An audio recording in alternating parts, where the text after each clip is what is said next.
नमस्कार, खबरों का पंचनामा देख रहे हैं आप और मैं हूं आपके साथ दिव्या सिंह। हम लेकर आए हैं देश और दुनिया की 5 बड़ी खबरें, जिस पर चर्चा के लिए हमारे साथ स्टूडियो में मौजूद है कैपिटल टीवी के editor in chief doctor Manish Kumar. Doctor साहब, स्वागत है आपका। धन्यवाद। सबसे पहले एक नजर आज की टॉप हेडलाइंस पर। उत्तराखंड ग्लोबल इन्वेस्टर समिट का पीएम मोदी ने किया उद्घाटन। बोले, उत्तराखंड में डबल इंजन सरकार के डबल प्रयास चारों तरफ दिख रहे हैं। टीएमसी नेता महुआ मोइत्रा को बड़ा झटका। एथिक्स कमेटी की रिपोर्ट पर एक्शन। कैश फॉर क्वेरी मामले में गई लोकसभा की सदस्यता। कांग्रेस सांसद के घर मिला नोटों का जखीरा, तो पीएम मोदी ने ली जमकर चुटकी। बोले, पाई पाई लौटानी पड़ेगी, यह मोदी की गारंटी।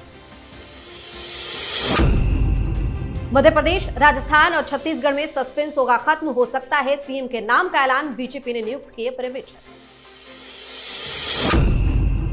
अमित शाह ने किया एबीवीपी के राष्ट्रीय अधिवेशन का उद्घाटन। कहा, अब भारत का समय आ गया है। राम मंदिर के निर्माण को बताया कल्पना से। सबसे पहली खबर में बात पीएम मोदी की। प्रधानमंत्री नरेंद्र मोदी ने उत्तराखंड के देहरादून में ग्लोबल इन्वेस्टर्स समिट 2023 का उद्घाटन किया। इस दौरान उत्तरकाशी के टनल में फंसे श्रमिकों के बाहर निकलने का भी जिक्र हुआ और कहा कि उत्तराखंड अनंत संभावना वाला राज्य है। यहाँ डबल इंजन सरकार है। उत्तराखंड में डबल इंजन सरकार के डबल प्रयास चारों तरफ दिख रहे हैं। इसके आगे पीएम ने कहा कि हाल में हुए विधानसभा चुनाव में हमने देखा है कि जनता ने स्थिर और मजबूत सरकारों के लिए जनादेश दिया। जनता ने गुड गवर्नेंस के आधार पर वोट किया है। आज भारत और भारतीयों को दुनिया उम्मीद और सम्मान की निगाहों से देख रही है। पीएम मोदी ने आज कई तरह की बातें की है। देखिए, प्रधानमंत्री मोदी उत्तराखंड में इन्वेस्टर्स को लुभाने के लिए गए थे और ये बात मानना पड़ेगा कि धामी सरकार और वहां के जो टॉप अधिकारी हैं, they are doing marvellous job.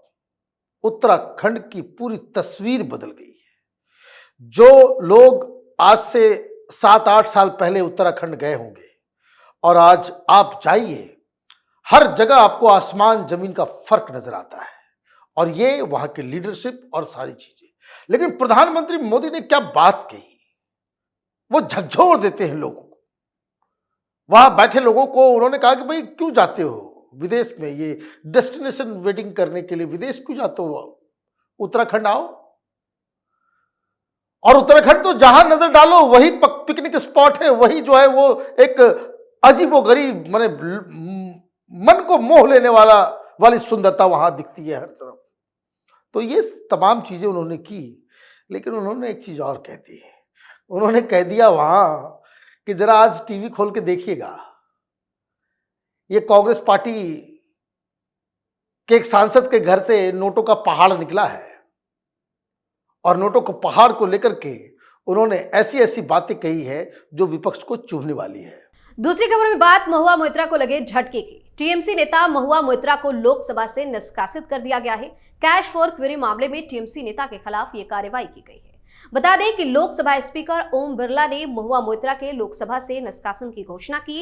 इस दौरान स्पीकर ने कहा कि यह सदन समिति के निष्कर्ष को स्वीकार करता है कि महुआ मोइत्रा का आचरण एक सांसद के रूप में अनैतिक और अशोभनीय था, इसलिए उनका सांसद बने रहना उचित नहीं है। वहीं महुआ के निष्कासन के बाद विपक्षी दलों ने सदन में जमकर हंगामा किया। आज तो जोरदार झटका लगा है, महुआ की अकड़ खत्म हो गई। देखिए, अकड़ तो किसी की नहीं रहती, डेमोक्रेसी है। आपको क्या लगा कि आप चंद अमीर बिजनेसमैन के साथ दोस्ती कर लेंगी, 3 लाख के बैग लेकर के चलेंगी और देश विदेश दूसरे के पैसे पे घूमेंगी और अब पकड़ी नहीं जाएंगी? अभी तो मसला शुरू हुआ है। अभी तो सिर्फ संसद से निष्कासित हुई है, अभी सीबीआई का डंडा भी पड़ेगा। ये जिस बदतमीजी के साथ अपने आप को कंडक्ट कर रही थी, ये तो वैसे भी इस तरह के लोगों के द्वारा जो पब्लिक में स्टेटमेंट्स दिए जाते हैं, जो बॉडी लैंग्वेज होता है, जिस तरह का बिल्कुल अमर्यादित तरीके से ये लोग अपने आप को कंडक्ट करते हैं, तो इसी वजह से ये संसद, राजनीति, सांसदों के ऊपर घिन आने लगती है। वो उसकी जीती जागती एग्जाम्पल है। इतना ज्यादा सत्ता का नशा दिमाग पे चढ़ के बोलेगा। टेलीविजन पे जाओ तो वैसी बातें वही। तो आज अच्छा हुआ बाहर किया गया है, लेकिन मुसीबत अभी शुरू हुई है। सीबीआई जांच शुरू है, नेशनल सिक्योरिटी का मसला है, माल का भी मसला है, कई सारे सवालों का जवाब देना पड़ेगा। ऐसा ना हो कि 2024 के चुनाव से पहले ये अपने एक पुराने मित्र से मिलने के लिए तिहाड़ पहुंच जाए, तो एक बहुत बड़ी दिक्कत है। महुआ मोइत्रा को थोड़ा अभी भी संभल जाना चाहिए। जी, इस खबर में बात नोटों के पहाड़ की। झारखंड में कांग्रेस के राज्यसभा सांसद धीरज साहू के घर से करोड़ों रुपए जब्त किए गए, जिसके बाद प्रधानमंत्री नरेंद्र मोदी ने भी टिप्पणी कर दी है। पीएम ने अपने एक्स पोस्ट पर एक खबर साझा किया और मुस्कुराते हुए लिखा कि देशवासी इन नोटों के ढेर को देखें और फिर इनके नेताओं के ईमानदारी के भाषणों को सुने। जनता से जो लूटा है उसकी पाई पाई लौटानी पड़ेगी, यह मोदी की गारंटी है। प्रधानमंत्री ने अपने इस ट्वीट के साथ ही कांग्रेस नेताओं को भी निशाने पर लिया। एक फिर से गारंटी दे दी है पीएम मोदी ने। देखिए, ये तो मैं तो तस्वीरें देख करके हैरान हूं। ऐसे लोगों पे घिन आती है।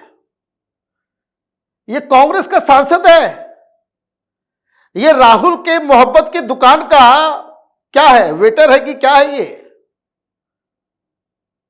300 करोड़ रुपए कैश में निकल रहा है।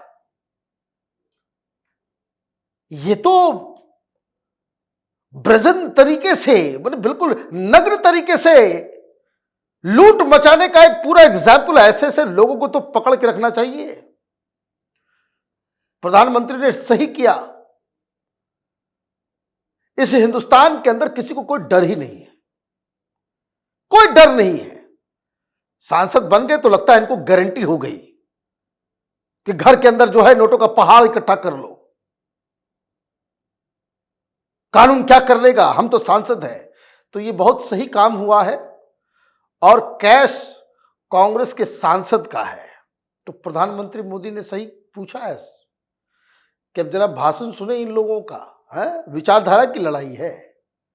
कितना पैसा इसमें कांग्रेस के मुख्यालय जा रहा था, कितना पैसा इसमें सोनिया गांधी 10 जनपद जा रहा था, इन सवालों का जवाब कौन देगा? या कांग्रेस पार्टी में खुली छूट मिली हुई है सब लोगों को, जितना लूट सको लूटो और घर के अंदर अलमीरा में बंद करके रखो। 150 से ज्यादा बड़े बड़े बैग्स लाने पड़े हैं, तब जाकर के उसमें भी वो कम पड़ गया। तो वो जो गेहूं चावल में जो बोरे में होता है वो लाया गया, रांची में बैग ही खत्म हो गया। तो आप ये समझिए कि कितने भ्रष्टाचारी हैं ये लोग, और ये देश की सेवा करेंगे। इसमें जनता का भी कुछ योगदान है।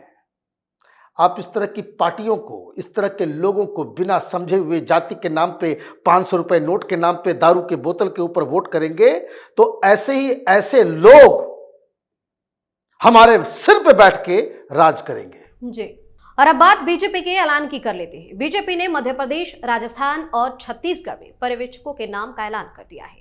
ये पर्यवेक्षक ही हर राज्य में वहां के विधायकों से बात करके सीएम के चेहरे के नाम का ऐलान करेंगे।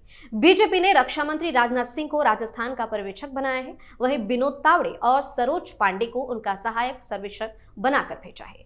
भाजपा ने हाल ही में हुए विधानसभा चुनाव में मध्य प्रदेश, राजस्थान और छत्तीसगढ़ में प्रचंड जीत हासिल की। बीजेपी ने लोकसभा चुनाव से पहले हिंदी पट्टी में अपनी पकड़ मजबूत कर ली है। इस जीत को बीजेपी के लिए बेहद ही अहम माना जा रहा है। अब तो पर्यवेक्षक का ऐलान कर दिया है बीजेपी ने। देखिए, मीडिया वाले कयास लगाते रह रहे हैं, ये बनेगा वो बनेगा, ये 4 लिस्ट 5 लिस्ट, कोई नहीं जानता कौन बनेगा। प्रधानमंत्री मोदी ही तय करेंगे, और तय करना भी उनको चाहिए, क्योंकि उनके चेहरे पे चुनाव लड़ा गया है। ये कोई बैकडोर से कोई मनमोहन सिंह नहीं खड़ा हो जा रहा है। तो पर्यवेक्षक बना दिए गए हैं, वहां पे विधायकों से पूछताछ की जाएगी और शायद विधायकों को यह बताया जाएगा कि ये 4 संभावित नाम हैं। वहां से फिर खबर आएगी। उसके पहले जितनी चीजें चल रही है, और मैं आपको एक चेतावनी दे दूं, भारतीय जनता पार्टी में परिपाटी है ये। क्या जिसका नाम चल गया वो गारंटी वो आदमी फिर मुख्यमंत्री नहीं बनता है। तो ये प्रधानमंत्री किसको बनाएंगे ये सिर्फ प्रधानमंत्री ही जानते हैं। जी, आखिरी खबर में बात अमित शाह की कर लेते हैं। अखिल भारतीय विद्यार्थी परिषद 69वें राष्ट्रीय अधिवेशन का उद्घाटन केंद्रीय गृह मंत्री अमित शाह ने किया। इस दौरान अपनी खुशी भी जाहिर की और कहा कि ये अनुभव वही व्यक्ति कर सकता है जिसकी शुरुआत राजकोट अधिवेशन में पंडाल के अंत में बैठकर हुई हो और वो आज मुख्य अतिथि बनकर यहाँ पर खड़ा है। उन्होंने यहाँ कहा कि अब भारत का समय आ गया है। वही अमित शाह ने राम मंदिर निर्माण को लेकर कहा कि कोई कल्पना नहीं कर सकता था कि अयोध्या में राम मंदिर का निर्माण होगा। वसुधैव कुटुंबकम भारत का विचार और G20 ने हमारे कूटनीतिक ध्वज को समस्त विश्व में लहरा दिया है। अमित शाह ने आज तो गजब कर दिया, एक से बढ़कर एक बातें कही हैं। देखिए, अखिल भारतीय विद्यार्थी परिषद ये दुनिया का सबसे बड़ा स्टूडेंट ऑर्गेनाइजेशन है और जिस तरीके से अमित शाह ने आज वहां भाषण दिया, ये कुछ चीजें जो क्लियर होनी चाहिए। अमित शाह वहां मुख्य अतिथि जरूर थे, लेकिन अखिल भारतीय विद्यार्थी परिषद के बारे में कंफ्यूजन है। वो मीडिया वाले बताते रहते बीजेपी का स्टूडेंट विंग, बीजेपी का स्टूडेंट विंग नहीं है, पहली चीज। दूसरी चीज, जो बात उन्होंने कही कि मेरी शुरुआत विद्यार्थी परिषद में पीछे वाले रो में बैठने से हुई और आज मैं यहां हूं, ये बताता है कि जो बाकी जो संगठन चलते हैं, जैसे कांग्रेस, इनका जो नियरेस्ट कॉम्पिटिटर है वो है कांग्रेस पार्टी। आप देखिए, कांग्रेस पार्टी में कभी इस तरह की परिपाटी नहीं रही है कि NSY का कोई आदमी कहीं से आपने उठा करके उसको बना दिया, ये कर दिया। बनते हैं उसमें, लेकिन ज्यादातर कोई नेता का बेटा होगा, कोई सांसद का बेटा होगा, कोई मंत्री का बेटा होगा, वो राजनीतिक लॉन्चिंग पैड के लिए। तो ये एक बड़ी बात है। अखिल भारतीय विद्यार्थी परिषद का राष्ट्रीय अधिवेशन हुआ और ये सारी चीजें इसलिए भी जरूरी होती है कि जो RSS से जुड़े हुए तमाम संगठन हैं उनको, जिसको कहते थे चुनाव से पहले रिवैम्प करना, एनर्जी दे देना, तो जो टॉनिक दिया जा रहा है ताकि ये सारे यूथ वर्कर्स जो है भारतीय जनता पार्टी के लिए 2024 में बाकायदा एक सिपाही की तरह काम कर सके। जी, बहुत बहुत धन्यवाद सर तमाम जानकारी। धन्यवाद। खबरों का पंचनामा में आज के लिए फिलहाल इतना ही। देश और विदेश की बाकी खबरों और उनके सटीक एनालिसिस के लिए देखते रहिए कैपिटल टीवी। हमें लाइक कीजिए, शेयर कीजिए और हाँ, कैपिटल टीवी को सब्सक्राइब करना बिल्कुल ना भूलें।